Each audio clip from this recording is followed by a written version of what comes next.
help women, save lives, and peacefully end abortion where you live. I can tell you exactly what would happen.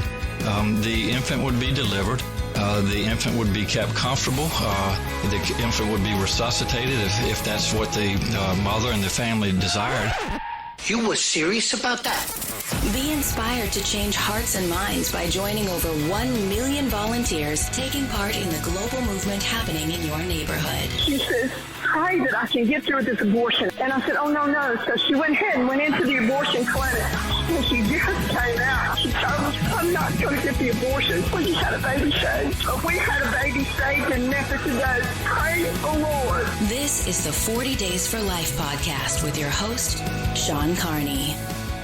Hello, and thank you for joining us today on the 40 Days for Life podcast. I'm Sean Carney, the president of 40 Days for Life and your host for this podcast, which is dedicated to helping you end abortion where you live. And some of you may live in places that rejoice and celebrate abortion and think it's the greatest thing ever and think it's the solution to all the world's problems. Abortion is indeed a sacrament now.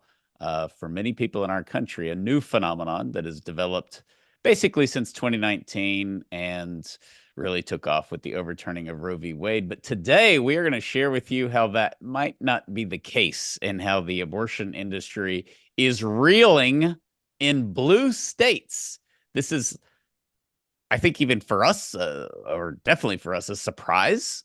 Since the overturning of Roe, we will take you through what those states are, why we believe that. It's not just being optimistic and living with our head in the sand. We're going to share some information that shows the abortion industry is actually in trouble since the overturning of Roe in places where they have the most support. Obviously, they're in trouble in these 23 states that have banned abortion or restricted or regulated abortion, like Texas and Tennessee and Alabama and Florida and Georgia. That's obvious. But we're going to get into places like Washington State and New York and California and just take you through how winning at the grassroots is not a catchphrase or something just to keep us going through a 40 Days for Life campaign, but it's a statistical reality that we're seeing play out. And so we are going to cover that on this important episode of the 40 Days for Life podcast. And somebody to help me cover this, who is probably the smartest pro-life stat guy that I know. And he has so many other talents than being a stat guy, but it's just unbelievable where he's either making all this information up, which is almost more impressive than researching it, or he's researching it. And so that, of course, is Mr. Steve Carlin, who joins me from Madison, Wisconsin. Steve, happy Lent. Hey, happy Lent. You really, truly have given up making fun of me because I think that I told you as one of my many Lenten resolutions, Steve. Yeah, it was usually it's like someone who is never weird. I'm doing great. I'm diving into Lent, very happy about it. And it's questionable how the rest of my household is doing about it. We were on like 2:00 in the afternoon on Ash Wednesday, and my son said, "I can't wait until Sunday." I said, "Oh, what's Sunday?" He said, "I can eat candy." Okay, we're really off to a great start here. Yeah.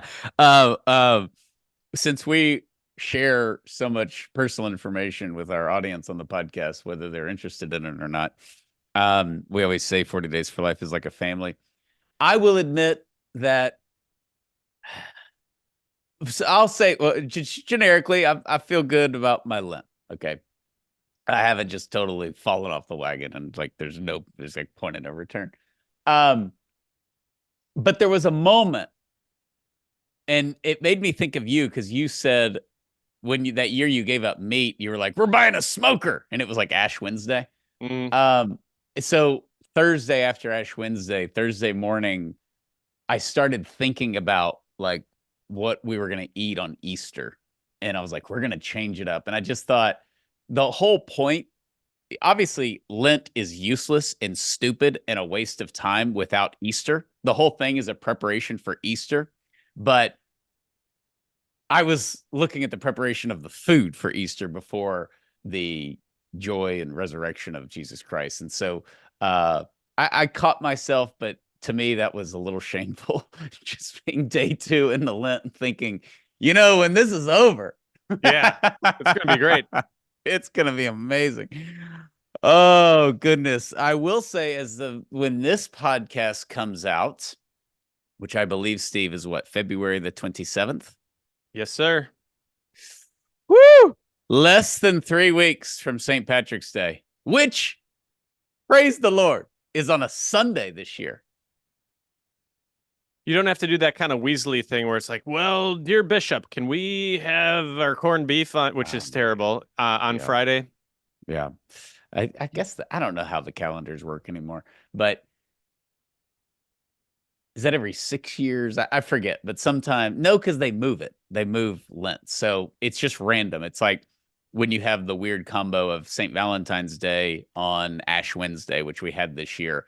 But I think we're being rewarded in a way, and I would trade this in 2 seconds, that we get St. Patrick's Day on a Sunday. And yeah, it is funny because the bishops, if you're Catholic or even other the Orthodox do it, but they'll send out like hey, if you're Irish descent or whatever, or an Irish person, sometimes it gets kind of loosey-goosey. You can have meat on Friday. Although you still, a real Irishman would feel guilty for that, even if they wouldn't even participate in it. So, I never liked yeah. St. Patrick's Day because I'm not Irish. So like little second grade Steve like resented all the Irish kids back in the day. So I look at 2 days later, we've got St. Joseph Day. My middle name is Joseph, and that's like in the Catholic Church a bona fide solemnity. So it's a go for it day on all the feasting. So that's where I put my attention. I'm glad you brought this up. You've brought this up to me before, and I will say, going back on my opening statements about you, this is one of the few things that makes you an extremely odd human being. Because the whole, like, everybody I know that is not Irish, who's an American, loves St. Patrick's Day, sometimes even more than some of the kids that are from Irish descent. I love it. I was raised with it. It's part of our culture and all of that. So I've loved St. Patrick's Day. I've been in New York on St. Patrick's Day. I've been to Dublin on St. Patrick's Day way back in the day. And, we celebrate St. Patrick. We make it a reverent day. And so it became like this somewhat out of control pop culture thing with whatever. You just have to wear green and you're Irish. And I think all the people who aren't Irish embrace that, except for you. You're in the 3rd grade. They're having like a St. Patrick's Day party at your elementary school. You're sitting there with your arms folded. Count me out. Count me out. I'm not in. I'm not Irish. I don't care about Ireland. You bunch of smelly mix. It's just kind of bizarre. And my Christmas tree just came down too. Oh yeah. Well, I understand that. And I'll go out on a limb, and on behalf of all the Irish people that listen to this, it's hard not to like Irish people. Okay? That's why Freud said they're the only people incapable of psychoanalysis, because they simply don't take themselves seriously enough to go through therapy. And so typically they're cheerful or joyful or sarcastic in a funny way, not an annoying way. And there's always some dark humor, and you like all that stuff. You just don't like St. Patrick's Day. It really I'm fine with me. the Irish, except for one day a year. It's like bizarro St. Patrick's Day. It is. It's really, really weird. Do you like Guinness?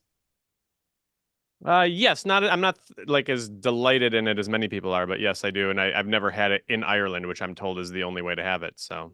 Yeah, and even Robert talks about that, because he'll go to Ireland for a holiday or something, and he's always talking about because to me, I've had a Guinness in London and it's fantastic. It's better than it is in America, and he's like, "Oh, it's better in Ireland," and I'm like, "Just that one little trip." I guess Guinness doesn't travel well, so. But yeah, it's a strange thing with you, and maybe you'll fix it this year because St. Patrick's is on a Sunday. And maybe you can put some effort. I'm going to really send try. You need to listen to the High Kings. I don't think we've done a shout out to the High Kings. Great Irish band. The music is clean for those of you listening. Kids love it. It's fun. It's peppy. You need to listen to the High Kings. They're great. One of the funnest nights of my life was probably 10 years ago, and I visited you. We were doing some work, and we went out in the evening to, I don't know, some restaurant or something like that. And there was an Irish band there, like an Irish kind of punk rock, but kind of folk band. And they were awesome, and it was a ton of fun. But the singer was just angry the whole time and kept insulting and yelling at the audience. I don't know what that was about. Is that an Irish thing, or was that just a that guy thing? I think it was a that guy thing. And I remember that because Okay. we had dinner and then they started and they were in like the folk music, the traditional Irish music. They had a fiddle and it was awesome. And then they got into a little rock and that was okay. And then he started screaming. I I think that was probably influenced by alcohol. I don't think Okay. I'm going out on a limb of his. He started screaming louder. He's gonna as he sully was- the good name of the Irish with his he- drunkenness. yeah, he probably had I don't know 25 Guinnesses. Who knows? But at the beginning, he was grand. So It was a But fun yeah. night. I enjoyed it a lot. Like That was a like, fun night. because of and in spite of everything. Like the things that made it questionable were also the things that made it awesome. were also the things that made it awesome. Cultural experience. And you took me to a German place, actually. Essen The House? Essen House. Yes. Gosh, in Madison. Amazing. Yeah, Unbelievable. we need to do that again. Yes. See, look, we're doing the same thing that you did on the Thursday after Ash Wednesday, where you know what? When yeah. Lent is over, we're gonna go out to the German bar and we're eat some gonna get Irish some food. sausage and cheese curds and beer. That's what we're talking about. Yeah, we're totally zoned in on Lent here. What a disaster. Okay, so blue states. So my father-in-law, who I love, he was an OBGYN for most of his career. NFP OBGYN, delivered so many babies in cowboy boots and all that, Steve.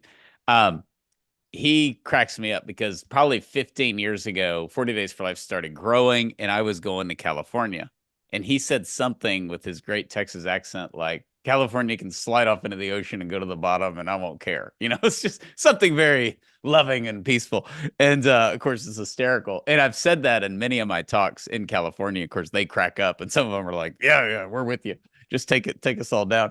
But the reality is California has been the biggest state for 40 Days for Life. This blue state phenomenon, we are stronger where abortion is more prevalent, where it's more supported. And part of that is obvious. It's a little bit of just market driven. I mean, the need is greater. But the people there are willing to kind of rise up, stick together, and oppose abortion. So here's some stats right now. Okay, these are blue states where 40 Days for Life is thriving. Washington State, we have 11 campaigns. New Mexico, which is small population-wise, 8 campaigns. Colorado, 9 campaigns. Illinois, 12 campaigns. New York and Long Island alone. New York City and Long Island, 12 campaigns. 12 campaigns. You take all the they have more campaigns in the entire state of Washington just in New York City and Long Island. And then the rest of New York has an additional 16 campaigns in New York. It's phenomenal. It's phenomenal. New Jersey, 7 campaigns, and California, over 50 40 Days for Life campaigns. So this whole notion that I believe it. I don't know. I think most people who are reasonable, you're not going to end abortion legally in California. You're not going to get enough votes. You're not going to get the right. I mean, the attorney general is trying to outlaw verbally supporting abortion pill reversal. The guy's a lunatic. And he's trying to restrict people in Tennessee and South Carolina doing it under California law. He's a nut. And the state legislation, to all those people, you're not going to get the votes in there to actually do what they've done in like Texas or Tennessee or Alabama. But that's not required to end abortion. To end abortion, there have to be no abortion facilities. There are no hospitals offering abortion. And that, Steve, is what is so encouraging about, we mentioned recently the abortion facility in the Bronx closing after decades of doing abortions. There are a lot of abortion facilities in these blue states that close because 40 Days for Life goes out there and opposes them. And so we know that that's detrimental to the bottom line.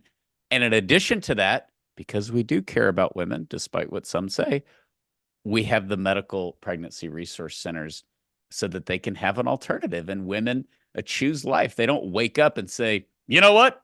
I'm from Los Angeles. I have to have an abortion. I'm like a robot. I'm in a blue state. What am I supposed to do? No, they're humans. They have hearts and minds, and those hearts and minds change even in blue states. In these states that we kind of gave the excerpt of as you gave the numbers, these are not the states that are like bluish. This isn't Michigan. It's not Pennsylvania. It's not those states. These are the hardcore states that are doing the abortion sanctuary thing, the states that in some cases have abortion laws that are more liberal than that in the People's Republic of China. I was just in New Mexico visiting Mark Cavalier, great longtime leader. Mark started a 40 Days for Life campaign a decade ago.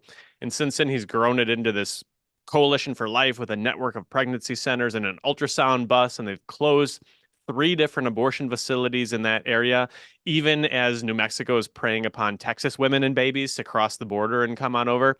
And it was just absolutely remarkable. We had a kickoff event. And so, Sean, I know in Texas or in some of the southern states, if you guys get like a half inch of snow, people just quit going anywhere, things shut down. In New Mexico, it's that way, they told me, for rain. If it rains so rarely that when it rains, people stay home, they don't do anything, stuff closes. Well, we had a kickoff event in the driving rain on a Saturday afternoon, and it's still tons of people there. They didn't like I was looking for an umbrella. They just stood there and took it. Maybe it's because it was novel, but they were not deterred. And it doesn't matter where you go, you find pro-lifers who are hardcore and they're committed and they're willing to serve and sacrifice for the least of their brothers and sisters. Yeah, and that's why we've seen these closures. Okay, and we'll have some big news about closures after the campaign. But abortion facilities closing in blue states. I just want to cover this. So before the overturning of Roe v. Wade, 45% of all of the abortion facilities that we closed were in blue states. Okay, so 45% of the abortion facilities in the United States that close because of 40 Days for Life campaigns were in blue states. Okay, so half of them. It's not that 10 closed in Tennessee and 1 closes in California. Okay, it's half. So just in the last few years, these are the places where abortion facilities have closed: Chicago, Colorado, Michigan, New Jersey, Ohio, Seattle, and the Bronx. I mean, Seattle and the Bronx, people just, I'm telling you, mentally we write these places off, but that's having a disconnect from what abortion actually is, the fact that nobody really needs an abortion, and the fact that nobody deep down wants an abortion 98% of the time. When I share this list that you just gave, Sean, at a campaign rally, and I'm speaking, I'm like, and God did it here, and he did it here, and he did it in Seattle. People gasp. They audibly gasp when you say that. Yeah. And I think, honestly, this was the problem with Roe v. Wade. It created a disconnect of the human heart to abortion. And it replaced it with a big law that is the law of the land. And if it's legal, it's okay. And the way abortion plays out is not the way it plays out in presidential debates or talking points, where it's this freedom and reproductive health care and a decision between a woman and her doctor. She is pregnant, and the abortion will remove that pregnancy by killing the baby. And you know who knows that?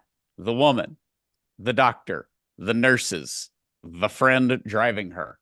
They know that. And when we're out there and we're sort of a check engine light on that, if you will, they think about it and they turn around. And abortion clinics have to do abortions to stay open. It is a bottom line business. They're not churches. They think they are. They think they're like this religious, like, we are here for the women. That's all BS. In Jackson, Mississippi, once they couldn't do abortions, they closed because abortions. They moved to New Mexico, which is where we were out in the pouring rain. So they went there and they thought they didn't know what they're getting into when they flocked to these places. It's not just the one in Mississippi, but all over the place. They say they're going to stay open. and then abortion ends, and then they leave, and they're all flocking to the same handful of states. And I don't think there's going to be a market there for it, Sean. No, I've used either the very brilliant or very lame example or analogy when you have a large exit, like in the middle of nowhere in Texas. Okay. And so they'll put a McDonald's and then a Taco Bell and then a Whataburger and then a Subway. And you can do all that, but you can't put 20 of those things in one exit. They all can't survive. And that's what's happening with some of these areas on the border where they're overbuilding because of what we're talking about, Steve. They're disconnected. They think what makes a woman is her ability and willingness to have an abortion. It's the most dire outlook of women I'm aware of. It's just shameful. And if you're a pro-life woman, you don't even really count. Your voice is meaningless, even though the majority of the pro-life movement are women. But they just don't think about it on a personal level. It's all ideology for them, and pounding the table. And it's always interesting to me to see like homosexual men telling women that they deserve abortion and should have abortion. It just has absolutely zero to do with them. They're never going to lay on that table. It's just misguided mercy or this false compassion where you're like, I'm standing up for you. But it's like, you're just assuming this is a good thing for her. And yet when you build 50 abortion clinics on the border, they all can't stay open because the market's not there. And if the market's not there, it means that the women aren't going there. And that is not a surprise to us, but the women who don't travel to get an abortion, the birth rate going up in these pro-life states, which is great. It means we're not killing the babies.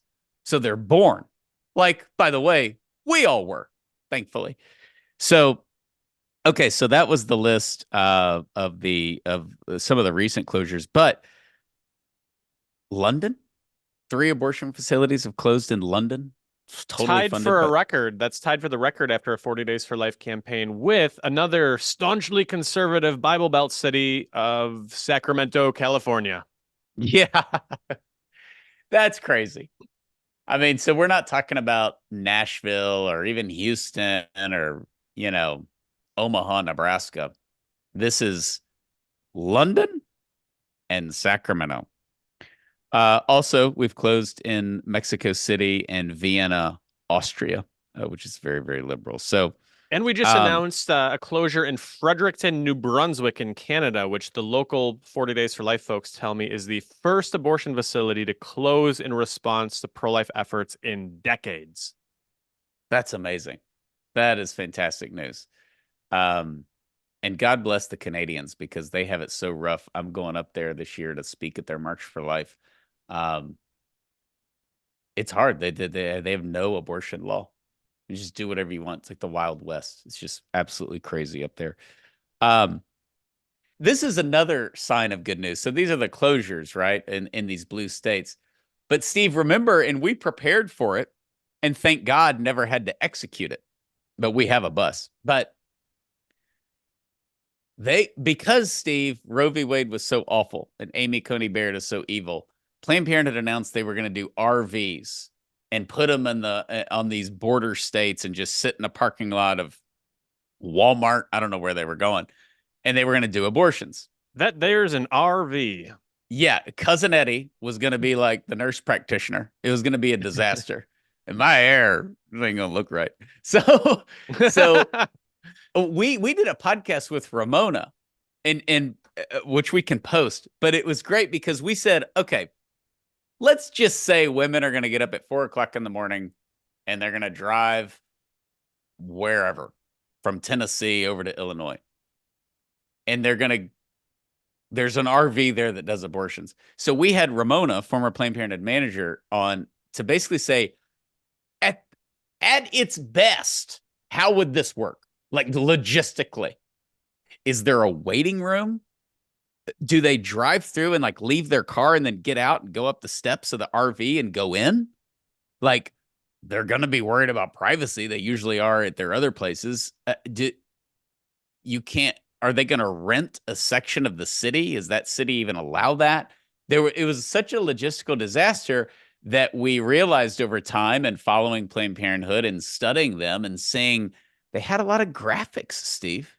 They had a lot of graphics of these beautiful RVs that were going to go around and do abortions. And then we realized we haven't actually seen an RV.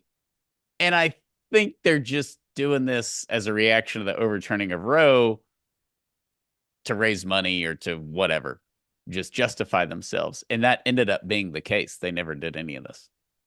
Yeah, in Illinois in particular, that's where they made the big announcement. And I keep looking for news so that we can respond to it. And if you Google like abortion RV, abortion bus, abortion van, Illinois, or Planned Parenthood van, Illinois, all of the news results come up from like, I want to say like October of 2022 or something like that. There's been no development on it, no movement. I know out west there's some places where they've got like the van-based like abortion pill distribution and everything, but Planned Parenthood came out and said we're going to be doing surgical abortions on a van at some point, and we're still waiting. I'm glad. I hope it never happens, and there's no sign that it's happening. And we do have one van that we can use, and we were ready to get 2 or 3 more, and thankfully we didn't. We actually used those funds to train more leaders and do some of the workshops, that you did in Seattle and New York. And we were able to pour that into our leaders instead of, having to chase Planned Parenthood's RVs around. So it was a blessing for us that they didn't do it in America. But what the listener needs to get from this is that this was from the start. Planned Parenthood's a $1 billion operation. This was from the start a horrible idea that would have never worked. And even that, oh, sorry, go ahead. That speaks to how lost they are and how much they did not expect Roe to be overturned if this is what they came out with. Even the buses that they have that's out kind of peddling the abortion pill in some of those Western states, it's unmarked, it's unscheduled. I think that all of that's because it's unwelcome. But what does that really say about the state of abortionist healthcare? Like, you don't go get your knee replacement in an unmarked van. It's insane. I was kind of drawn back to my visit to New Mexico. The abortionist lost his lease, probably because of the 40 Days for Life campaign. And he moved to a new building where the abortionist is right next to the legal marijuana dispensary. So Mark there was saying, like, what does this say about women's health? Yeah, just come on down to the weed dispensary. We're right next door. Get your abortion. Is that healthcare? Is that where we're sending women, is unmarked vans and next door to a weed dispensary? Again, in the pro-abortion states. This isn't Texas. This isn't North Carolina. This is the most liberal pro-abortion progressive states you'll find. By the way, that is exactly something we should all use in daily conversation for just pro-life apologetics. And just tell people, because most pro-abortion people don't know this, but like, hey, they were going to do RVs and they were going to like go to parking lots and do abortions. It's like the people you warn your kids about, like, don't take candy from strangers in an unmarked van. That's who's doing abortions now. I would trust the ice cream truck guy, and those vans creep me out more than I think anything on planet Earth. I would trust that ice cream and that guy more than the Planned Parenthood abortion RVs. Like, it's shaped like SpongeBob and there's bubble gum for the eyeballs, that guy? Yes. But the sound that comes out of the little megaphone that's at the top of the van, and it's still a thing. Still see ice cream. You're just mad that they rejected your idea for the George Strait Amarillo by Morning ice cream truck. Absolutely. Very bitter about that, as I should be. But there's so much wrong with this logistically. There's a shortage of abortion doctors in America. And most of them don't want to be known. Okay. They have their practice. They go to the cocktail parties. They don't talk about flying to Ohio and doing abortions the weekend before. They don't do that. How in the world are you going to get an abortion doctor to fly in to the middle of nowhere, rent a car, drive up to an open parking lot where we can all see him or her, go in the RV and start doing abortions? That was never going to happen. We've seen abortion doctors laying in the back seat. We've seen them with disguises on. We've seen them put up the folder. They are not proud of what they do. There's no danger. They're not in danger.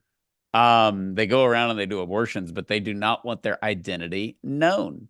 And how in the world are you going to get one of those guys to go to a random parking lot? But going back to the apologetics point, so you can ask your friend, hey, so do you think this is good? I mean, they're going to be like in a van or an RV in a parking lot doing abortions.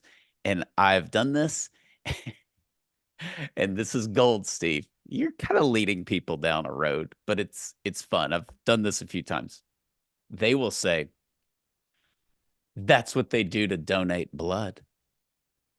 And that's when you can kind of step back and say, so you think donating blood for people who are sick is the same as getting an abortion? Those are two equal things that can be done in a parking lot.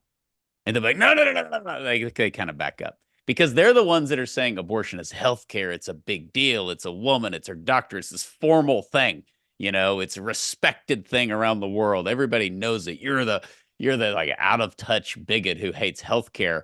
And they're going to say that, you know, giving blood, you know, when you have like a blood drive at your church is the same as getting an abortion. And I would love for them to ask any woman who's had an abortion if they would agree with that statement, because I don't think that they'll be satisfied with the answer. So same thing with the mobile ultrasound vans. They're like, but guys, we got to be careful because there's ultrasound pro-life vans. Like, yeah, but they're not on march running around clandestinely, and they're not performing surgeries on those buses. They're doing an ultrasound. Yeah. I just think there's so many positives to the fact that the RV thing never happened. Number one, it shows the ineffectiveness of Planned Parenthood. Leadership, logistics, they couldn't pull it off. They don't have the support to pull it off. By the way, we're talking about rural areas, okay? They don't need these things in New York City or LA. We're talking about going to the border of Missouri and Illinois, Texas and New Mexico, which is already crowded with abortion facilities. We're looking at places, you're in the middle of rural America with your mobile, creeped out abortion bus. And this was their response. This was their response. And I know they're panicking because cash flow is a serious issue for them right now in these states. Texas, Florida. I mean, you just can't have 50 Chick-fil-A's and then somebody tells you you can do everything that you do. Okay, Chick-fil-A, you can sell everything, but you cannot sell chicken sandwiches. You can sell everything else. And that has an impact, and that's what's happening to these places. They need a friend who gives good advice, because everybody has bad ideas, right? It's not, and if you've got good ideas, you're going to have your share of bad ideas too. And they needed a friend where they could say, "Hey, we're gonna do abortions in a van." And they needed someone to tell them, like, say that out loud and tell me again if you think it's a good idea. But nobody was willing to have that conversation. Well, I'm all for bad ideas. I mean, we have our team meetings, we have team calls, like, you know, I've had a lot of bad ideas, but you talk them through and then you realize we're not doing that. But when they announced it publicly over and over again, and they did a video and they did all this stuff, it was like a cartoon van. It looked like the Scooby-Doo van. The mystery machine. The mystery machine. And it was a big mystery and a very bad one. But that's when I was like, you got to kind of follow through with this. Or maybe I just think they discovered this wasn't going to work. I think they announced it. They wanted to make a splash. They wanted to throw their fist in the air. And then they got in a meeting and they're like, okay, how's this going to work? And everybody's like, there's no way we can do this. This is a logistical absolute nightmare. And by the time we arrange everything logistically and we hire 1 billion lawyers to figure it out of how we can go to this little podunk county, okay, in Southern Illinois and do abortions in a van, we're not even going to make any money off these abortions. And that's always the point. They have got to make money. Okay. This is interesting. There is a large abortion facility in Manhattan. And this isn't like Steve Carlin just looking at numbers and saying this place is going under. The Guardian covered, quote, the abortion crisis in New York City, which music to our ears. Number one, there aren't enough abortionists to go around in New York City. Number two, they're saying that Manhattan's Park Med abortion facility is teetering on the brink of collapse. Ooh, I like the sound of that. That's a t-shirt. The abortion industry is teetering on the brink of collapse. So the reason for this is because Planned Parenthood hired one of its abortionists. So they poached him. No problem. It's Manhattan. They're a dime a dozen there, right? I'm telling you, I don't want to bring up COVID, but there is a thing.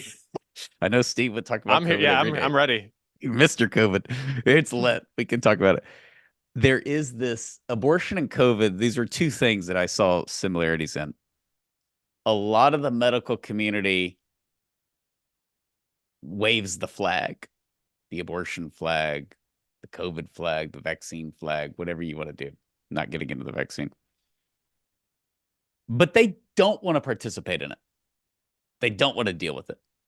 And I also think we see this big time with all this trans insanity. A lot of people are like, I believe in diversity and I want to welcome all people. And they're like, do you think a dude can be a girl? No, that's insane. Do you think a guy should be able to play girls' collegiate sports? No, that's stupid. You're going to ruin college sports. But they wave the flag, and that's why there's a shortage of abortion doctors. If abortion is healthcare, by the way, and there has been for a while, and I'm interested. Let me just throw this out here. And if you know, the listeners may know, we have a lot of doctors, a lot of nurses that listen in. I know there are shortages of other fields of medicine, and I'd be interested to hear what that is, what those are.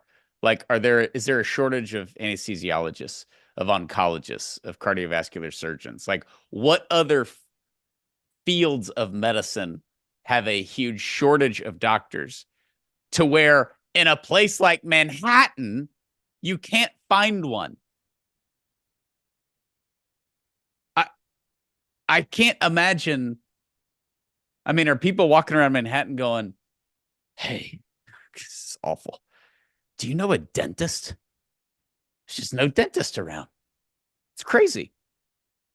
And yet, Planned Parenthood poaches one abortion doctor from this like established Manhattan abortion facility, and they're on the teetering of collapse. They are flying in an abortionist from across the state, from Buffalo, to do the abortions. And they also had to pull like a doctor on staff who hadn't done an abortion in years back into service, for lack of a better term. It's not good there. And it's really, to me, remarkable the lengths that they have to go to. You'd think that New York City, being the abortion capital of the Western Hemisphere, you would think there'd just be abortionists left and right coming out. But no wonder these sanctuary states are like, we're going to put money toward abortion and we're going to put money toward training abortionists. They're having to, pay people that want to get even educated in abortion. It's a sign coast to coast that all is not well in the abortion industry. Yeah, and I'm not saying I have the answer. Somebody may email in and say internal medicine is dying, and if you look at New York, there's only 2 doctors that practice internal medicine. I'm just interested in knowing that, because unless you have, we have a dear friend who has a very extremely rare cancer, and they, if they didn't live here, they would have had to move to Houston. It was like, there's 2 doctors in the world that could treat this. Okay. So I understand those types of things, but abortion is the most common surgery in America, yet nobody wants to do them. I mean, it's a cash cow. And I would argue also culturally in post-Roe America, in a lot of these states, you'll be a hero. You shouldn't be ducking. You shouldn't be hiding your identity now. You should be bragging about it. Now, I'm not going to listen to the Supreme Court. I will continue to treat women. That's what the late Leroy Carhart did. He bragged about it and painted himself as a hero, and he was embraced as a hero. But most abortion doctors don't do that. And I just don't. I know a lot of physicians, and when you say, well, what field of medicine, they say OBGYN, or they say internal medicine or whatever. they're not like concealing it. And that shows the nature of it is not medicine. It's going to be fun to see. Not even the doctors will own it. I'm looking forward to seeing what happens when this lawsuit, so Planned Parenthood, again, getting sued by Park Med for poaching the abortionist. I look forward to this actually going to trial because whatever comes out in discovery is probably going to be pretty fun, huh? It will be. It will be. And, this is very unplanned parenthood of them because, and again, when Cecile Richards was there, it was different. But I remember we always knew that that Planned Parenthood and these independent abortion facilities deep down hated each other, right? But they did a very good job at unifying because the independent abortion businesses know that they need Planned Parenthood to lobby in DC. Okay. So it's like having Big Brother and you can't stand them, but you're always competing with them, but without him, you don't get to go on the family vacation. Okay. So Planned Parenthood was the lobby, was the power, but underneath the surface, they all hated each other, and they rarely make that public. And this is why it's so surprising to me, because Planned Parenthood suing another abortion facility is not something that would have happened 10 years ago. And well, they're getting sued by the other one. They're getting, which makes me think they're probably going to have to settle just so the records don't get made public. But as you said, New York is the abortion capital of the Western Hemisphere. How desperate is it? This is like two pizza places getting in a fight in New York City. And they're sitting here going, guys, there's enough to go around. We're in New York, or barbecue places in Texas. And that is such a good sign for us, because there's this sentiment that abortion will never end in America. And then you have things like this, and that's how these cultural things sneak up on you. They can sneak up in the negative way also. But there's a lot going on under the surface that shows these abortion businesses are in real trouble on many different fronts. And by the way, they were before the overturning of Roe. The overturning of Roe just turned the temperature up in the kitchen. That's what it did. It also hurt their market, because in the end, there'll be some women that are like, I don't know, it's not law of the land. They'll question it. So I just think it's really, really a good sign. It's not an isolated event either, because we talked about the abortion facility, one of the oldest and busiest in the Bronx, that closed its doors and went out of business. Pearl, the great leader there, said that when she started her 40 Days for Life campaign about 8 or 9 years ago, they were seeing maybe close to 30 women a day walk in and have abortions. And that number had dropped into the teens by the end. And so you think, okay, there's all these different abortion facilities across New York. Surely those women are just going elsewhere. So I called up the other 40 Days for Life leaders in the Bronx, and they said, no, if anything, Thomas, another leader in the Bronx, he said, quote, I think it's gotten a little better. It seems a little quieter. So that's pretty exciting right from the front lines. It's great news. It's great news. And we share bad news, obviously, on the podcast. And this isn't like pie in the sky, but this is at Birmingham, Alabama. I mean, New York City, gosh, I forget. It's the #1 Planned Parenthood affiliate, which is not good for this small abortion facility suing them, because it's been so long since I checked, but I mean, they were like $100 million operation. And yet they're struggling, and they're being sued because they had to poach an abortion doctor because there's a shortage in New York. I mean, I apologize for the lack of creativity, but the barbecue example in Texas, whatever you want to say, seafood in San Francisco. I mean, it's just like abortion in Manhattan, abortion in New York. It's just 10 years ago, unheard of. 10 years ago, this is pro-life propaganda. It sounds like pro-life propaganda now, but it's real. Okay, Steve, we will leave New York and travel with you to Beverly Hills. Beverly Hills. This is maybe my favorite item on this list because you see that Californians, they love abortion, right? Newsom's out there with his hair, and they're going to make it a sanctuary state, and they're going to train abortionists, and they're going to market abortion, and they're going to build a website that will tell you how to get an abortion. It's abortion, abortion, abortion. Until it comes to your neighborhood. Have you ever heard that acronym, Sean? I think it's NIMBY, not in my backyard. Yeah.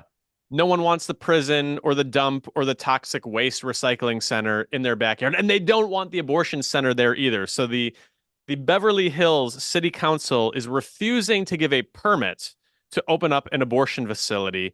And so the abortion advocates, they're putting up billboards to try to lobby in favor of welcoming choice to Beverly Hills. But all of the beautiful people of Beverly Hills are like, I want you to have abortion, and I want it to be safe, and I want it to be legal, and I want it to be paid for, but I just want it to not be over here. Put it somewhere else. Maybe we can stick it in one of those minority neighborhoods where 80% of the abortion facilities are located.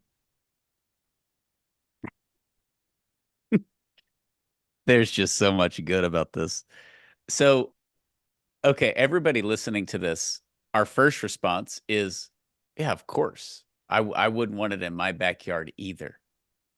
The elephant in the room and the follow-up to that is, but y'all say that abortion is great, that it's healthcare, that women will die, that it's needed, that the Supreme Court is evil, and that you will have abortion access on demand 24/7 paid for by the government. Then when that plays out and it's time to build the abortion facility to serve all the women, you say, not in my neighborhood. I don't want that crap around here. It's terrible.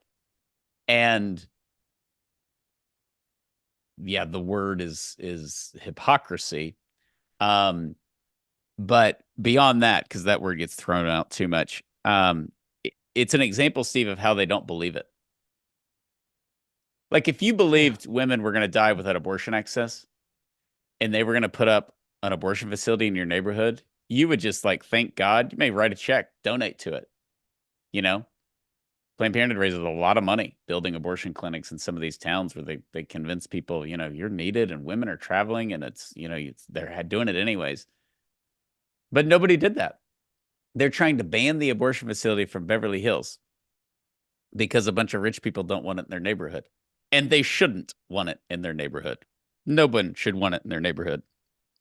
And people get mad, but this is what's shady about, what is it, 77% of the abortion facilities being in minority areas or inner cities. And you can try to flip that stat by going to Beverly Hills. But when you do, the elite liberals are going to say, no. That's a talking point for us. We don't really believe this. If you want an abortion, we don't want to see it. Get out of here. Yeah, we experienced that back when we were fighting to keep the late-term abortion facility out of the University of Wisconsin. And heavily pro-choice city is Madison. And yet they ran into one of their biggest problems with this was the fact that even the abortion supporters, they didn't want to have their tonsils taken out in the procedure room next to where the abortion was being done. They just didn't want to be near it. And people in Beverly Hills don't want to be near it. And nobody wants to be near it. That's why nobody likes to talk about abortion. The abortion industry was doing better before Roe for many reasons. And one of them is because they could kind of stay off in the shadows and the margins. And now abortion is thrust into the headlines and people are talking about it. And when people talk about abortion, they learn about abortion. And when they learn about abortion, they find out what it looks like, what it sounds like, what it smells like, and they don't want that anywhere near their house. Yeah, and in Beverly Hills, the abortion advocates were actually putting up billboards, like advocating for this, which means they had to do that in California. They had to buy billboards to advocate building an abortion facility in Beverly Hills. I mean, this is so good. It also shows too, Steve, it's not just that they don't want the abortion facility, they don't want those people who may drive and get the abortion at that abortion facility.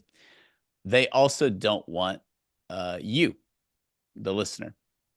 This is one of the icing on the cake impacts of 40 Days for Life is people can view it as a little bit of a circus. because we're standing outside of a business and they're like, I don't want that in my neighborhood. I don't want people out opposing any business in my neighborhood.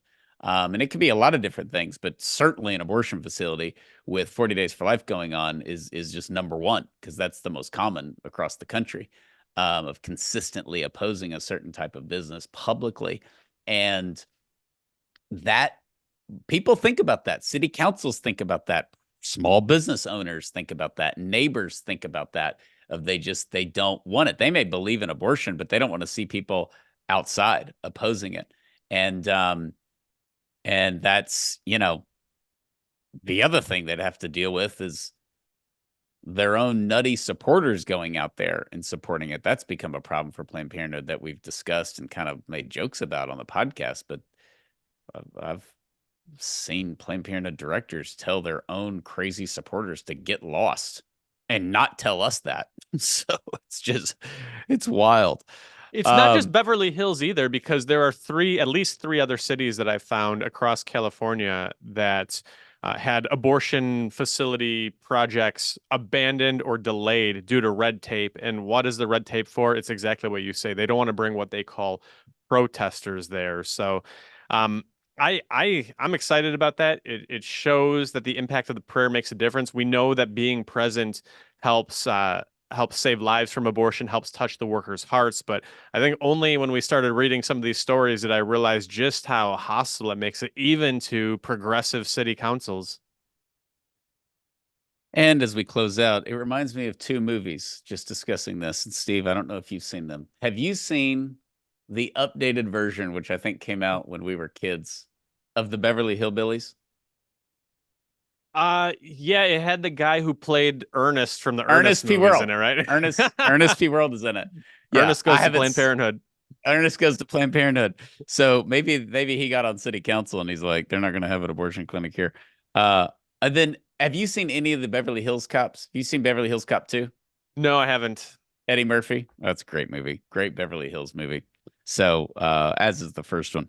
But yeah, that's just hard to believe. I mean, between Manhattan and Beverly Hills, come on now. We've got a lot to be thankful for.